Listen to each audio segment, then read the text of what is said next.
Então, agora nós vamos detalhar melhor o desenvolvimento dos arcos aórticos. Os arcos aórticos, então, estão representados aqui, né, entre saco aórtico e artérias ventrais e saco aórticos e aortas ventrais e aortas dorsais. Então, eles vão comunicar essa região ventral com essa região dorsal. É o que a gente está vendo aqui, ó. As aortas dorsais, o coração, de onde saem as aortas ventrais e entre eles os arcos aórticos. Apesar da gente representar, né, os arcos aórticos dessa maneira, a gente nunca consegue observar todos eles juntos ao mesmo tempo no embrião. Isso porque, quando o primeiro par de arco aórtico surge, os outros ainda não estão formados. Assim que surge o segundo par, o primeiro começa a degenerar. Antes dele degenerar totalmente, vai surgir o terceiro e o quarto arco aórtico. O quinto par é rudimentar em equinos e suínos, e em bovinos ele nem chega a se desenvolver. E assim que o terceiro e o quarto surgem, o primeiro degenera. O quinto não se forma, assim que o sexto surge, o segundo degenera. Então, primeiro e segundo arco aórtico, eles vão se formar, mas eles vão regredir, vão degenerar, sobrando pequenos remanescentes deles no adulto. O quinto par nem se forma, não deixa remanescente nenhum. Então, na verdade, os arcos aórticos que vão formar os principais vasos no embrião são o terceiro, quarto e sexto.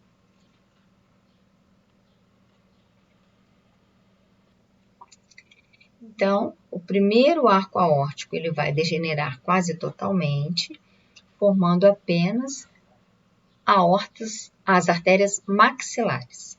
Então, nesse primeiro arco aórtico, o remanescente dele vão ser as artérias maxilares, que vão vascularizar aqui toda a região da face, né? Ela vai ter uma série de ramificações que vão se formar posteriormente e vão, então, vascularizar as orelhas, os dentes, os músculos dos olhos e da face.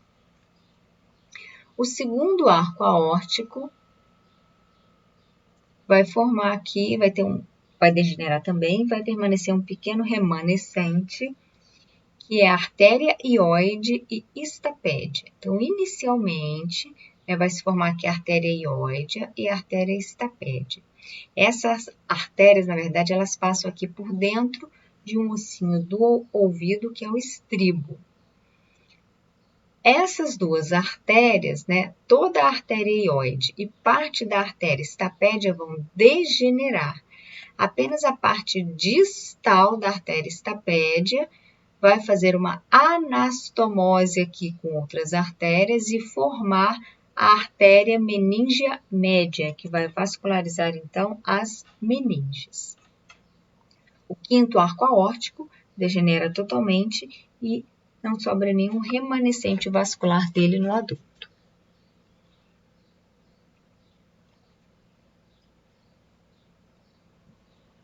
Então, o terceiro, quarto e sexto arco aórticos vão dar origem aos grandes vasos da região da cabeça e a região inicial do tórax. Então, quais são as modificações que esse arco vai sofrer? Então, aqui a gente já tirou o primeiro e segundo que degenerou e o quinto também. Então, a primeira coisa que vai acontecer é que a comunicação das aortas dorsais, né? Aqui eu tenho a aorta dorsal esquerda, aqui a aorta dorsal direita e aqui elas se fusionam numa aorta média única. Aqui eu tenho saco aórtico e as aortas ventrais, tá?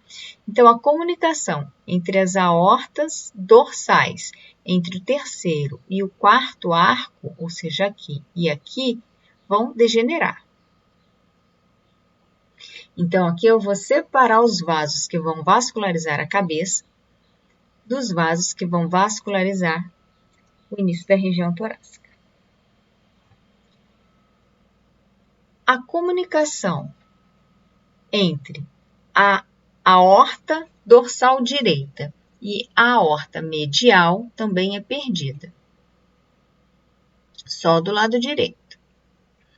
E o sexto arco aórtico do lado direito degenera todo. Só sobra o do lado esquerdo. Ok? A gente tem aqui uma ramificação dessas aortas dorsais que a gente chama de artéria intersegmentar, né? Essa daqui é a 7ª ramificação, então vão ter 7 ramificações aqui, né? 6 ramificações aqui, essa é a 7ª.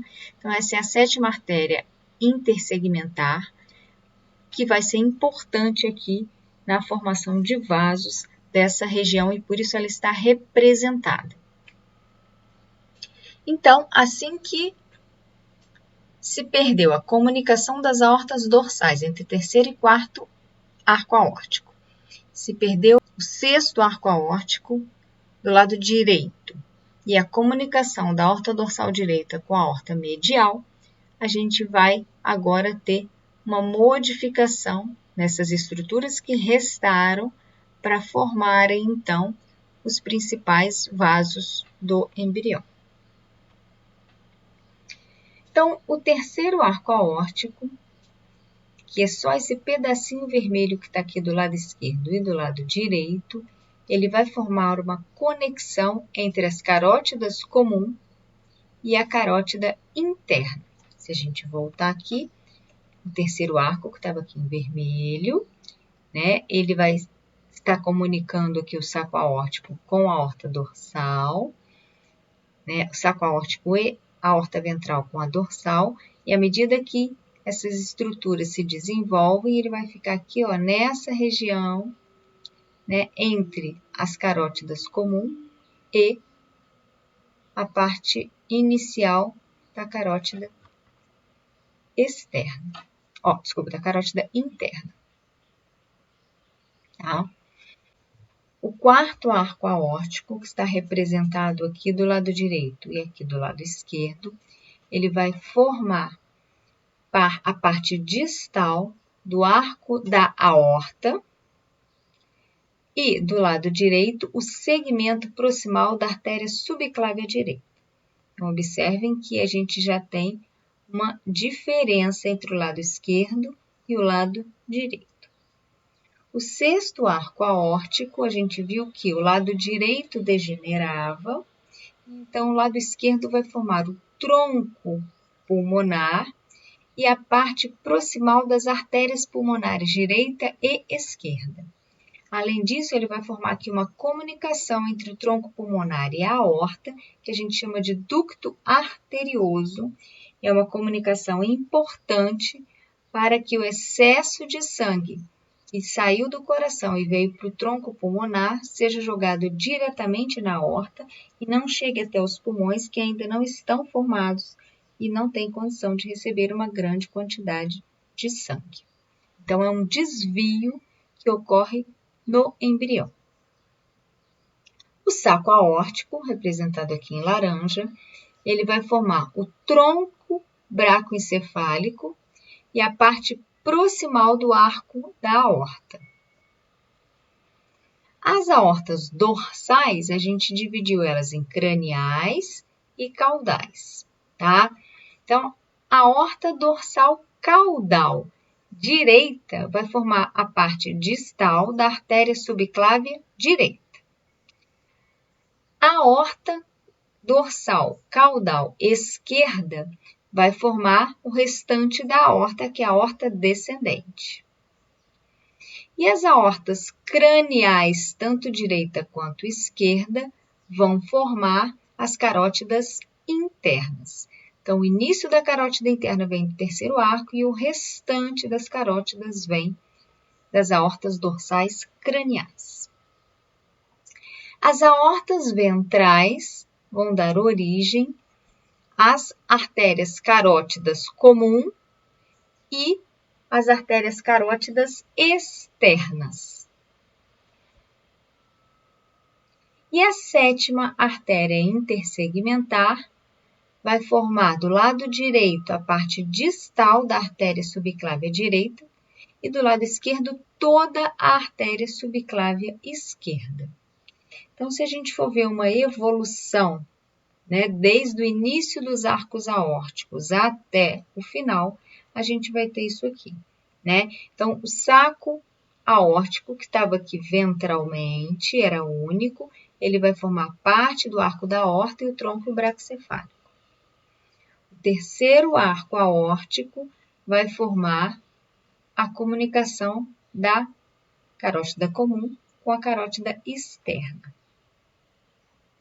O restante das artérias dorsais direita e esquerda na região cranial vão formar as carótidas internas. As aortas ventrais vão formar as carótidas comum e internas do lado direito e esquerdo. Aqui. O quarto arco aórtico vai formar, então, do lado direito a parte proximal da subclávia e do lado esquerdo parte do arco da aorta. O sexto arco do lado direito degenera e do lado esquerdo vai formar tronco pulmonar, artérias pulmonares direita e esquerda e ducto arterioso.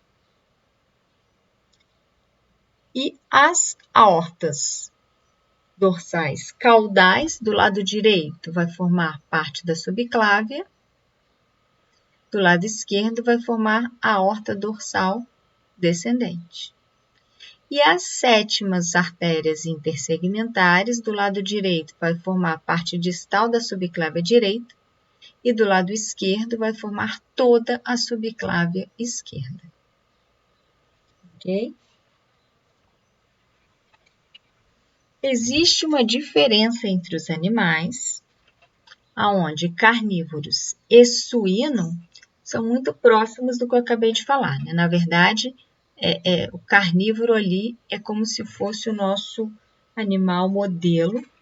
Então, o que eu descrevi até agora, ele serve aqui 100% para carnívoro, certo?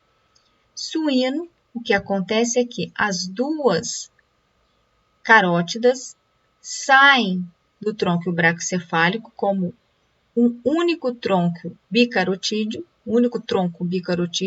e que depois é que vai sair as carótidas direita e esquerda. Em bovino e equino, a gente tem uma diferença em relação à subclávia esquerda, porque a subclávia esquerda ela vai desembocar aqui no tronco braquicefálico e não na aorta. Então, nos outros animais, essa subclávia esquerda, que vem da 7ª artéria intersegmentar, ela desemboca aqui no arco da aorta.